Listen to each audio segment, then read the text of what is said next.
ಬರೇ ಟ್ರೈನ್ ಒಳಗೆ ಟ್ರಾವೆಲ್ ಮಾಡಿ 15,000ಕ್ಕಿಂತ ಹೆಚ್ಚಿಗೆ ಕಿಲೋಮೀಟರ್ ಜರ್ನಿನ 30 ದಿನದೊಳಗೆ ಕಂಪ್ಲೀಟ್ ಮಾಡೇನಿ ಅಂದ್ರೆ ನಂಬಕ್ಕಾಗತ್ತೇನ್ರಿ? ಹೌದ್ರಿ, ಟ್ರಾವೆಲ್ ಮಾಡಕ ಅವ್ರದವ್ರದ್ದು ಪ್ರಿಫರೆನ್ಸ್ ಇರುತ್ತೆ. ಒಂದಷ್ಟು ಜನ ಬೈಕ್ ಕಾರ್ ತೊಗೊಂಡ, ಒಂದಷ್ಟು ಜನ ಹಿಚ್ ಹೈಕಿಂಗ್ ಮಾಡ್ಕೊಂತ, ಒಂದಷ್ಟು ಜನ ಸೈಕಲ್ ಮೇಲೆ ಮತ್ತು ಸೋಲೋ ನಡ್ಕೊಂತನೂ ಹೋಗಿ ಟ್ರಾವೆಲ್ ಮಾಡ್ತಾರೆ. ಬಟ್ ನಂದು ಎಂಥ ಕೆಟಗರಿಪ್ಪ ಅಂತಂದ್ರೆ ಟ್ರೈನ್ ಒಳಗೆ ಟ್ರಾವೆಲ್ ಮಾಡಿ ಪೂರ್ತಿ ದೇಶನ ನೋಡ್ಬೇಕನ್ನೋ ನಾನು ಅದೀನಿ. ಅಂಥದ್ದೇ ಒಂದು ಯುನಿಕ್ ಜರ್ನಿ ನಿಮಗೆ ತೋರಿಸ್ಬೇಕಂತಂತೇಳಿ ನಾನು 16ಕ್ಕೂ ಹೆಚ್ಚು ಸ್ಟೇಟ್ ಒಳಗೆ ಟ್ರಾವೆಲ್ ಮಾಡಿ 25ಕ್ಕೂ ಹೆಚ್ಚು ಟ್ರೈನ್ಗಳನ್ನ ಚೂಸ್ ಮಾಡ್ಕೊಂಡು 15,000ಕ್ಕಿಂತ ಹೆಚ್ಚಿಗೆ ಕಿಲೋಮೀಟರ್ನ ಅದ್ರೊಳಗೆ ಟ್ರಾವೆಲ್ ಮಾಡಿ ಅಮೃತ್ ಭಾರತದ ಸ್ಲೀಪರ್ ಇಂದ ಹಿಡ್ಕೊಂಡ ರಾಜಧಾನಿ ಎಕ್ಸ್ಪ್ರೆಸ್ ಇದ್ದ first class AC mutton different experiences ನಿಮ್ಗೆ ಈ ಜರ್ನಿ ಒಳಗೆ ನೋಡಕ್ ಸಿಗುತ್ತೆ.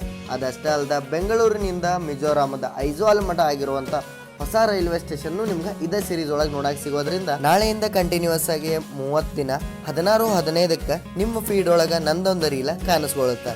ನಿಮ್ಗೆ ಲೈಕ್ ಆದ್ರೆ ಒಂದು ಲೈಕ್ ಕೊಡ್ರಿ, ಏನರ ಸಜೆಷನ್ ಇದ್ರೆ ಕಾಮೆಂಟ್ ಮಾಡ್ರಿ, ಮತ್ತು ಈ ಜರ್ನಿನ ಎಂಜಾಯ್ ಮಾಡತ್ತೀರ ಅಂತಂದ್ರೆ ಒಂದು ಫಾಲೋನು ಮಾಡ್ಕೊರಿ.